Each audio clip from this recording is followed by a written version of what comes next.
Bavar kedilere bendite şikesti Jina min puçuzu var can biteketi Bavar kedilere bendite şikesti Jina min puçuzu var can biteketi بوير اف ام. هذا البرنامج برعاية هيئة الصحة المحلية المدعومة من منظمة دولية إنسانية طبية غير حكومية تعمل في مناطق الإدارة الذاتية شمال وشرق سوريا.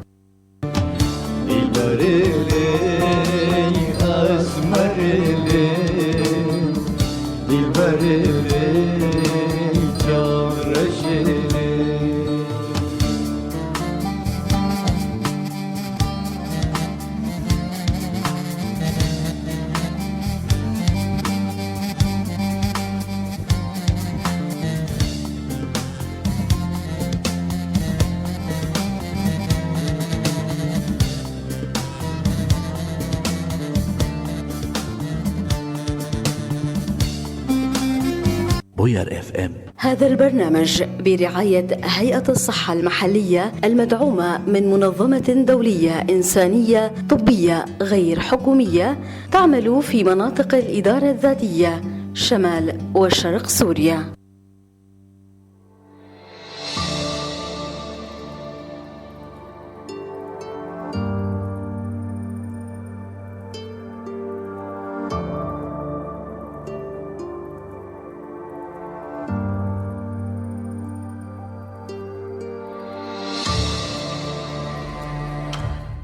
يسعد أوقاتكم مستمعي ومشاهدي إذاعة بوير اف ام بثاني حلقات البرنامج الخاص عن الصحة النفسية والجسدية. معي أنا شيف حسن. عم تسمعونا عبر الموجة 103.5 من قامشلو وريفها وعبر البث المباشر لصفحتنا على موقع الفيسبوك بوير عربي. عم ترافقونا مشاهدة اليوم وبثاني حلقات البرنامج الخاص رح يكون موضوعنا عن فطريات الرأس، ولنعرف حول هذا الموضوع وكيف نحمي أنفسنا قدر المستطاع من الإصابة به. معنا بالاستديو دكتور علي عكوش. يسعد صباحك دكتور. يا أهلا وسهلا فيك. بداية دكتور علي ومتابعينا الكرام خلونا نسمع للمقدمة التعريفية حول الموضوع حلقتنا اليوم وبنرجع لنبدأ حوارنا مع الدكتور. فطريات الرأس أو ما تعرف في المجال الطبي بسعفة الرأس تينيا كابيتيس هي عدوى فطرية تصيب فروة الرأس ويمكن أن تصيب خصلات الشعر إلى جانب الحاجبين والرموش، وتندرج ضمن الأمراض الجلدية المزعجة للغاية، وهي تصيب جميع الأعمار وشائعة أكثر بين الأطفال. ومن أعراض الإصابة ظهور بقع حمراء على الجلد مع شعور بالحكة، تقصف وتساقط الشعر، قشور في فروة الرأس ونشوء مواضع صلع مستديرة. وفي التقرير الذي نشرته منظمة الصحة العالمية عام 2022 والذي تضمن أول قائمة على الإطلاق بالممرضات الفطرية ذات الأولوية، أشارت إلى أن هذه الممرضات تشكل خطرا كبيرا على الصحة العامة لأنها تزداد شيوعا ومقاومة للعلاج، مضيفة أن بيانات مستجدة تشير إلى أن معدل الإصابة بالأمراض الفطرية ونطاقها الجغرافي آخذان في الاتساع على الصعيد العالمي. ومن العوامل التي قد تزيد من فرص الإصابة بفطريات الرأس لمس شخص مصاب، حيث إن هذه الفطريات تنتشر بشكل سريع بين الأشخاص. استخدام الأدوات الشخصية التي تنتمي لشخص مصاب مثل الأمشاط أو القبعات أو غطاء الوسادة والشراشف. وجود حيوانات أليفة مصابة بفطريات الشعر، وفي حال وجد مصاب من بين أفراد العائلة يجب الحرص على اتباع وسائل الوقاية، ولأنها معدية وبشدة فللنظافة الشخصية والامتناع عن استخدام الأغراض المشتركة ولمس الحيوانات المصابة من شأنها التقليل من احتمال الإصابة بهذه الفطريات. من جديد يسعد من جديد يسعد صباحكم مستمعي ومشاهدي إذاعة بوير اف ام. يسعد صباحك دكتور علي. بداية خلينا نعرف دكتور من حضرتك عن هذه الإنتانات الفطرية أو ما تسمى بسعفات الرأس، ما هي؟ هلا سعفات الرأس أنسب بشكل عام هي نوع من العدوى الفطرية اللي تصيب فروة الرأس والشعر أكثر شيء. طبعا هاي العدوى الفطرية تكون موجودة. طبعا هاي العدوى الفطرية يعني هي عبارة عن فطريات، المسبب هي فطريات تكون يعني تعيش في الخلايا الميتة، الخلايا الميتة للجلد أو للشعر، هو نتيجة عدم الاهتمام، عدم النظافة. طبعا عدم الاهتمام، عدم النظافة. طبعا هالفطريات هاي أكثر شيوعا عند الأطفال. نعم. عند الأطفال لقلة التوعية يعني. نعم دكتور، خلينا نعرف أعراض اللي بتميز هذا المرض عن الأمراض الفطرية الأخرى التي تصيب الشعر والرأس. ما هي الأعراض الشائعة لهذا المرض؟ هي الأعراض الشائعة لهالمرض هذا وجود بثور حمراء يعني على فروة الرأس. في يكون حكة شديدة، حكة شديدة دكتور لو تقترب أكثر من المايك. حكة شديدة لفروة الرأس. تساقط الشعر. كمان شوي على الكاميرا دكتور. تساقط الشعر. يكون في تساقط، يكون يعني في حال عدم المعالجة أو في إهمال المعالجة يصير في عندنا قروح فروة الرأس. تتطور هالقروح إلى التهابات عقد لمفاوية، إلى خراجات. طبعا هاي نتيجة الإهمال ونتيجة عدم النظافة ونتيجة عدم الالتزام بالعلاج. ممكن يؤدي المضاعفات للإصابة بالصلع؟ طبعا أحيانا يؤدي للإصابة بالصلع إذا ما تم العلاج بالوقت المناسب بشكل مناسب، وإذا ما كان في علاج كامل. نعم. في إتمام العلاج. دكتور خلينا نحكي عن العدوى، كيف تنتقل هذه العدوى بين الأشخاص؟ هلا العدوى السبب الرئيسي للعدوى هو الاتصال المباشر مع الشخص المصاب. هذا اتصال مباشر، شخص يكون مصاب بعدوى فطرية، احتكاك مع هذا الشخص معه، فتصير هالعدوى هاي، لأنه العدوى هون سريعة جدا بهذه تنتقل بشكل مباشر. وكمان ممكن عن طريق استخدام الأدوات غير الشخصية والأدوات المصابة. فيعني مثلا استخدام الأمشاط، استخدام القبعات، استخدام المناشف الغير خاصة يعني بالشخص يعني وعند الشخص المصاب. فممكن انتقال العدوى، وممكن العدوى تنتقل كمان عن طريق الحيوانات الأليفة. هلا في حيوانات أليفة تكون موجودة بالبيت، الحيوانات اللي بتتربى بالبيوت مثل القطط، كلاب. هاي كمان تصاب بالفطريات، تنقل العدوى للإنسان. لذلك يجب فحص دوري الحيوانات هاي. ممكن يكون في أعراض بتظهر على هؤلاء أو على تلك الحيوانات، بيكون مؤشرات نفس الأعراض البشرية. دكتور عنا استطلاع، خلينا نحن والمتابعون نستمع للاستطلاع يلي أجروه زملائنا فريق راديو بوير مع عدد من الناس حول آرائهم حول موضوعنا اليوم اللي هو الفطريات. بنستمع للآراء وبنرجع نتابع الحوار مع الدكتور علي. المقصود بفطريات الرأس أو السعافات كما ذكرتم هي قشرة الرأس أو الأكزيما أو الصدفية، كلها بمعنى واحد. تنتقل عن طريق الأدوات الشخصية مثل مشط، منشفة أو كل ما تصله للشعر من قشرة أو تساقط للشعر يؤدي إلى الانتقال. الأعراض هي الحكة والإحمرار أو الدمامة أو تساقط الشعر أو القشرة. بالزيوت، العلاج يكمن بالزيوت، كورتيزون، خلطات طبية، مراهم، كريمات فطرية مخلوطة. طبعا العلاج الدوائي أفضل. العلاج حسب بنية الجسم وكيفية استجابة الجسم يعني. مرض فطريات الرأس أو اللي بيسموه السعفات هو مرض معدي بينتقل من شخص لآخر من خلال اللمس. رفيقتي كانت مصابة بهذا المرض وكانت بتعاني من حكة وإحمرار وألم شديد. طبعا العلاج بيكون بالأدوية.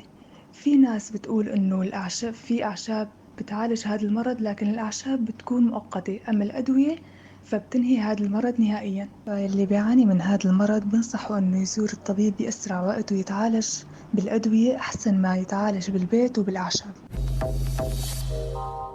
هلا بالنسبة لفطريات الرأس أو ما يسمى بسعفات مرض سعفة الرأس، هلا بالعادة يظهر المرض نتيجة عدوى فطرية في جلد الرأس وفي جذور الشعر، ويسبب الشعور بالحكة وتقشر الجلد وسقوط الشعر. هلا بقعة واحدة أو عدة بقع على شكل دائري يكون. هلا وطريقة الانتقال بحسب رأيي عن طريق من شخص إلى شخص آخر أو عن طريق أغراض الشخصية. هلا وبالنسبة للعلاج الدوائي الأفضل لعلاجها أنا بحسب رأيي الشخصي إنه عن طريق الأعشاب. في أعشاب مختصة لعلاج هذه المرض، مرض سعفة الرأس. أعراض فطريات الرأس: حكة واحمرار وجفاف في الرأس، وجود قشور في المنطقة المصابة، بقعة صلعاء في الشعور بها قشور أو نقاط سوداء مكان بصيلات الشعر المفقود، بقعة متورمة منتفخة مؤلمة القراع وهي بقعة بها قشور صفراء. وطريقة العلاج للفطريات الرأس: اختيار العلاج اللازم لسعفة الرأس يتم تحديده حسب نوع الفطريات المسببة، درجة الالتهابات، حالة المرض. وبرأيي الطريقة الأفضل لعلاج الفطريات الرأس هي الطريقة العشبية. فطريات الرأس أو ما يسمى بالسعفات. فطريات الرأس هي عادة ما يصيب الأطفال ويصيب الأشخاص ذوي البشرة السوداء أكثر. تنتقل من خلال ملامسة شخص يحمل هذا الفطر، والأعراض تظهر إصابة على شكل لطخ مستديرة وردية متقشرة في فروة الرأس مع تساقط الشعر بهذه البقع. علاج هذا الفطر علاج إما يكون موضعي أو فموي. العلاج الموضعي على شكل شامبوهات مضادة للفطريات تحتوي على الكيتوكونازول، أو المعالجة الفموية باستخدام الدواء الوحيد المرخص من قبل منظمة ال FDA هو دواء الجريزي فولفين. وطبعا العلاج الدوائي أفضل بكثير من العلاج بالأعشاب. صراحة يعد مرض فطريات الرأس مرض معدي، وخاصة عند الأطفال، وله أعراض كثيرة منها تقشر الجلد وبقع حمراء اللي بتشكل على فروة الرأس. طبعا يعتبر هالشي خطير إذا ما تم معالجته. وطبعا في كتير حالات خصوصي هالفترة منتشر بكثرة لأسباب عدة، منها استخدام مستحضرات منتهية الصلاحية مثل شامبو مثلا. وبخصوص العلاج كمان لازم نحن ما نلتجئ للتداوي بالأعشاب، بالعكس لازم نستشير الطبيب. للسعفات عدة أشكال سريرية، منها سعفة الجسد أو الأظافر، سعفة الرأس، سعفة المنطقة الإيرابية.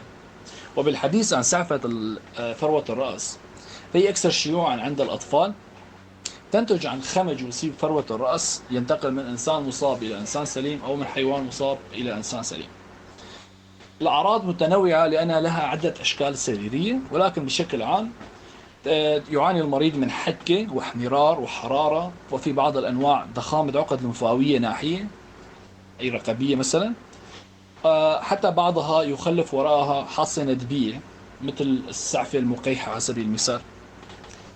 هلا معالجة السعفة تتم عبر أخصائي أمراض الجلد أكيد، ويتم عن طريق مضادات الفطور موضوعيا أو جهازيا، وفي إسعافات الرأس غالبا هي جهازية. من جديد يسعد أوقاتكم مستمعي ومشاهدي إذاعة بوير اف ام. يسعد أوقاتك دكتور. استمعنا للاستطلاع يلي تضمن آراء الناس حول موضوع حلقتنا فطريات الرأس. كان هناك العديد من الآراء، يمكن يكون في آراء تحتاج أنه تتوضح أو نسلط الضوء إذا هي سليمة ولا لا. كيف شفت الآراء دكتور؟ هلا في آراء مضبوطة وآراء غير مضبوطة. تمام.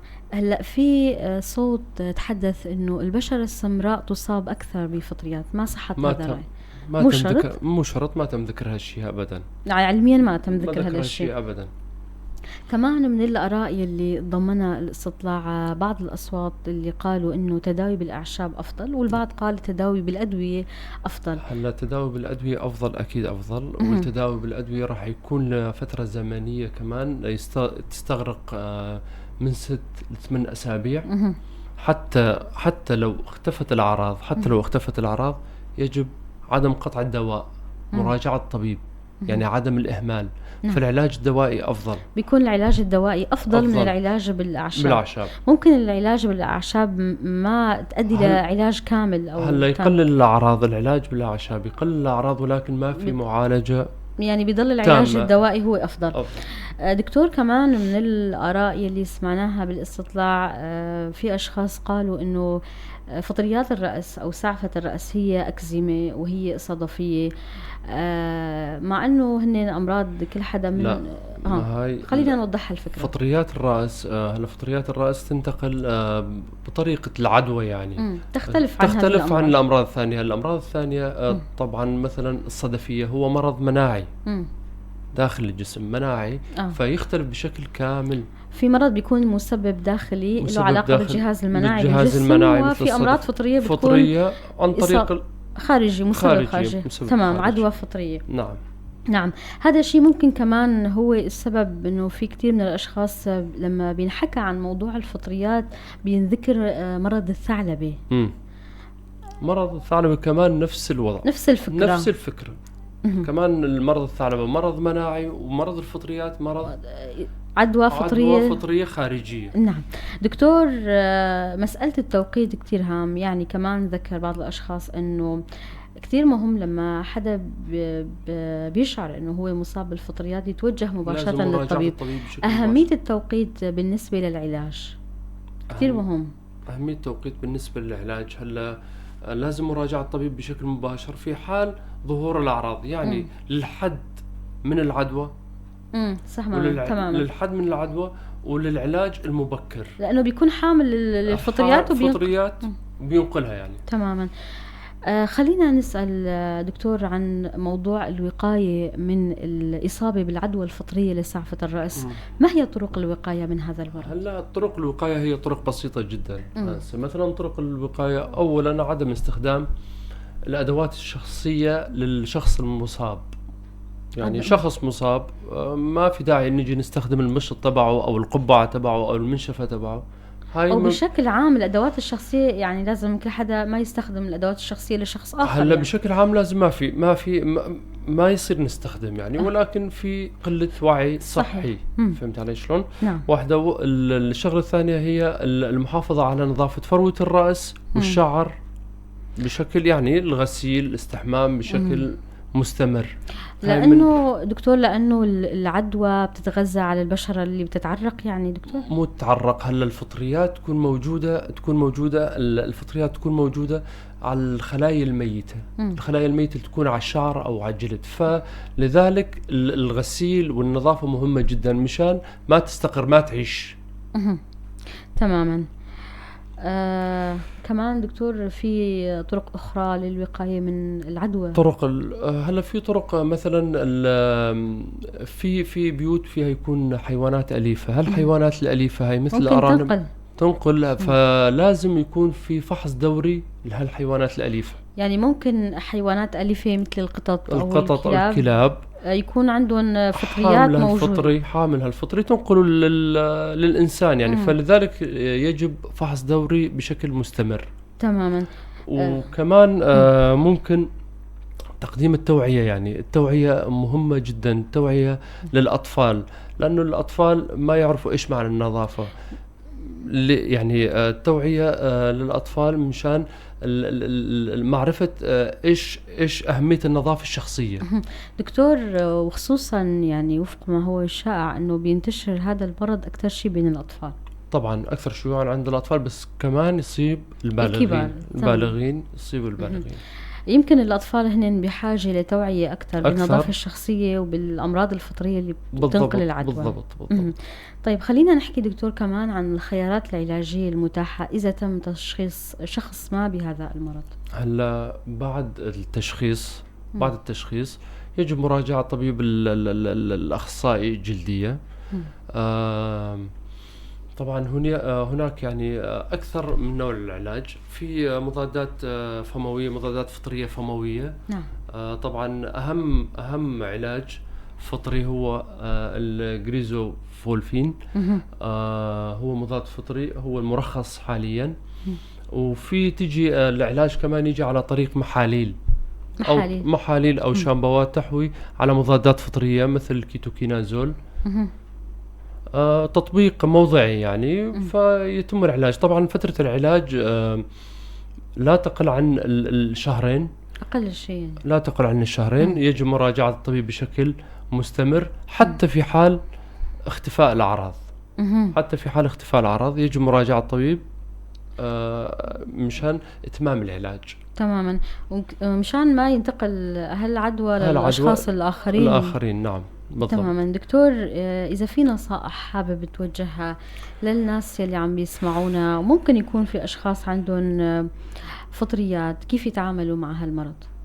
هلا في الناس اللي يكون موجودة عن فطريات أكيد لازم الابتعاد عن الأشخاص الثانيين مشان ما ينقلوا هالفطري، يعني ما ينقلوا هالفطري للشخص السليم. نعم.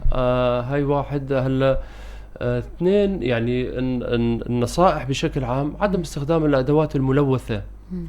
هاي جدا مهمة. يعني الشخص المصاب استخدام الأدوات الملوثة هي من العوامل أو من العوامل الأكثر مسببة للانتقال الفطري. غيره الوقاية أهم شيء. الوقاية أهم من العلاج. يبقى أهم. درهم وقاية خير من قنطار علاج. بالضبط.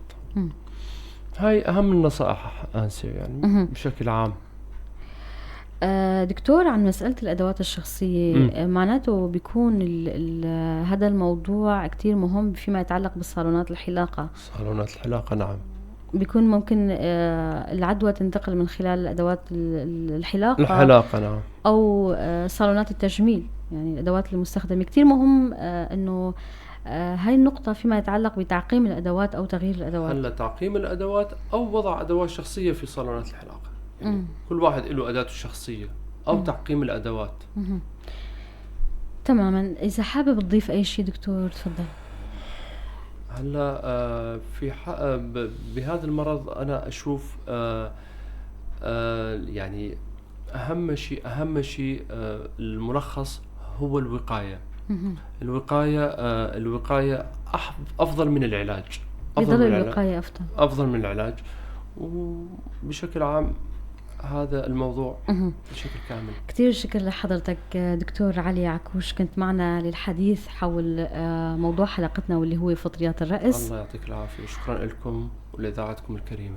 كل الشكر لك والشكر لمتابعي بوير اف ام مستمعينا ومشاهدينا الكرام. كنت معكم بثاني حلقات البرنامج الخاص عن الصحة النفسية والجسدية معي أنا شيف حسن. موضوعنا كان فطريات الرأس. انتظرونا بحلقات قادمة. إلى اللقاء.